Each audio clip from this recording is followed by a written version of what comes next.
ഇനി ആന്റിന പാരാമീറ്ററിന്റെ next parameter എന്ന് പറഞ്ഞാൽ ആന്റിന എഫിഷ്യൻസിയാണ്. ആന്റിന എഫിഷ്യൻസി നമ്മൾ എപ്പോഴും ഈറ്റ എന്ന് പറയുന്ന ടേം കൊണ്ടാണ് നമ്മൾ റെപ്രസെന്റ് ചെയ്യുന്നത്.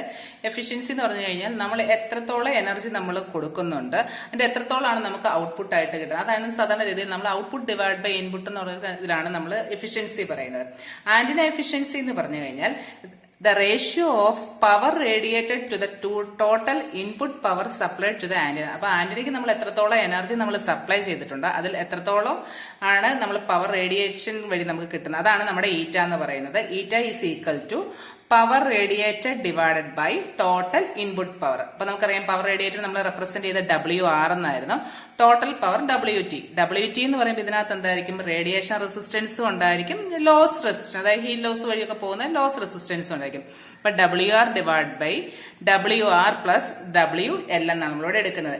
ഇനി നമ്മളിത് കറണ്ട് ടേമിലേക്ക് വരുമ്പോൾ I²R divide by I²R plus RR plus I²RL വരും. ഇവിടെയും നമുക്ക് റേഡിയേഷൻ റെസിസ്റ്റൻസ്, അതുപോലെ തന്നെ ഇവിടെ വരുമ്പോഴത്തേക്ക് RL എന്ന് പറയുമ്പോഴത്തേക്ക് ലോസ് കൊണ്ടുള്ള, ഇവിടെ നമ്മൾ റേഡിയേഷൻ പവർ ആണ് എടുക്കുന്നത്, റേഡിയേഷൻ റെസിസ്റ്റൻസ് അല്ല, റേഡിയേഷൻ പവറും അതുപോലെ ലോസ് കൊണ്ടുണ്ടാകുന്ന പവർ ഡിസിപ്പേഷനുമാണ് നമ്മൾ എടുക്കുന്നത്. സോറി, ഞാൻ റേഡിയേഷൻ റെസിസ്റ്റൻസ് എന്ന് പറഞ്ഞെന്ന് തോന്നും. W വരുമ്പോഴത്തേക്ക് പവർ ആണ് നമ്മളിവിടെ എടുക്കുന്നത്. ഇവിടെ R വരുമ്പോഴത്തേക്കാണ് റേഡിയേഷൻ റെസിസ്റ്റൻസ് വരുന്നത്. അപ്പൊ ഈറ്റ എന്ന് പറയുമ്പോൾ radiation resistance divide by radiation resistance plus loss resistance ആണ് നമ്മൾ എടുക്കുന്നത്.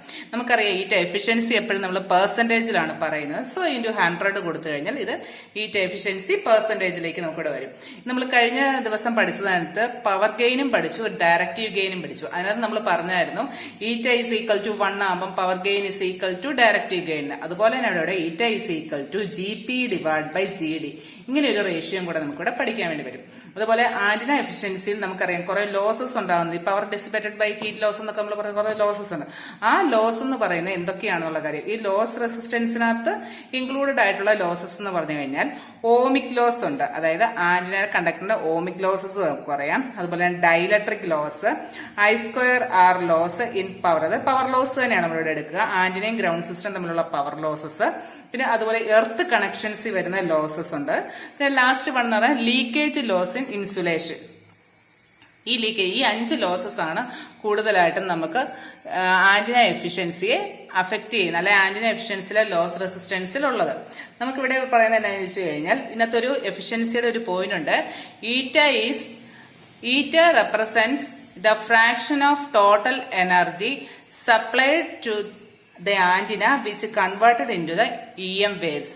അതായത് EM waves എന്ന് പറഞ്ഞു കഴിഞ്ഞാൽ ഈറ്റ എന്ന് പറഞ്ഞു കഴിഞ്ഞാൽ നമുക്ക് ടോട്ടൽ എനർജി, നമ്മൾ എത്രത്തോളം ടോട്ടൽ എനർജിയാണ് നമ്മൾ സപ്ലൈ ചെയ്യുന്നത്, അത് എന്തായിട്ടാണ് കൺവേർട്ട് ചെയ്യുക, ഇലക്ട്രോ മാഗ്നറ്റിക് വേവ്സ് ആയിട്ടായിരിക്കും ഇവിടെ കൺവേർട്ട് ചെയ്യുക. ഇതാണ് എഫിഷ്യൻസിയുടെ കയ്യിലുള്ള കുറച്ച് പോയിന്റ്സ്, ഇമ്പോർട്ടന്റ് ആയിട്ടുള്ള പോയിന്റ്സ് ആണ് ഇത്രയും.